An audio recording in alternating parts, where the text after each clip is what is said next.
Iabot ang kasirola! Taklob! Iabot ang tubig! Tubig! Matay ka kay nanay.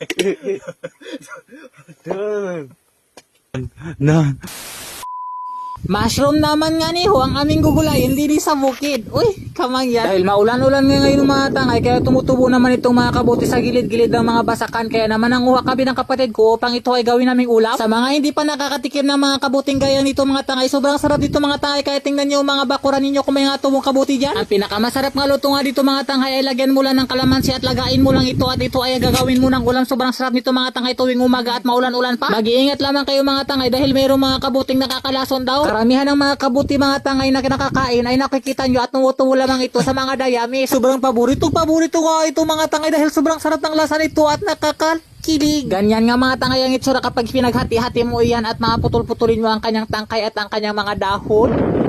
Pita sa'yo ng kalamansi mga tangay tapos pinuntahan natin kung saan ito mapapagawa. Ito ang garden na rin. Wala pang mga tanim na rin yan. Wala taniman ko pa lang yan. Tapos pipitas ako ng kalamansi kung saan ito makikita doon ng kalamansi na maraming kalamansi dito.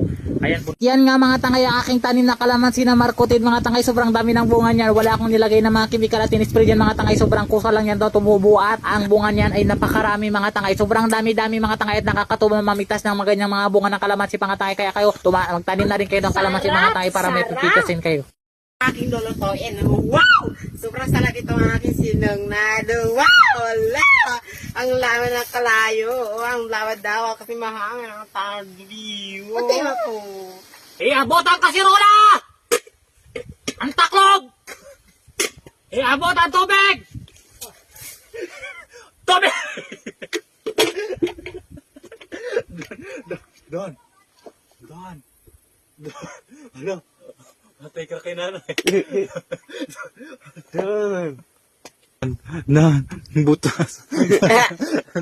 Yan guys, binutas niya guys, so tinapon ko sa kanya ganyan. At pag naluto na nga mga tangay ang mushroom ay lagyan na natin ng kalamansi, pigaan natin ng kalamansi upang ito ay mag-asim-asim mga tangay. Napakasarap ito mga tangay, sobrang sarap niyan mga tangay. Titikman na natin mga tangay kung ang lasa nito ay napakasarap mga tangay dahil matagal-tagal na rin ako hindi nakatikim ng ganyang mushroom mga tangay at sobrang hangin na rito mga tangay sa may basakan ba na kaya nilipad ang mga plato mga tangay at mga kutsara at pero kumain pa rin kami dahil sobrang sarap ng aming ulam dito. Kung nakatira ka tangay sa mga bukid lamang at maraming mga pagkain ng pwedeng gawin dito mga tangay, maraming mga pwedeng iulam dito sa gilid-gilid lang mga tangay, punta ka lang sa gilid-gilid at makikita mo ang iyong ulam. Katulad niyan mga tangay, kinuha lang namin yan sa gilid ng basakan at pwede na nga pong pagsaluhan yung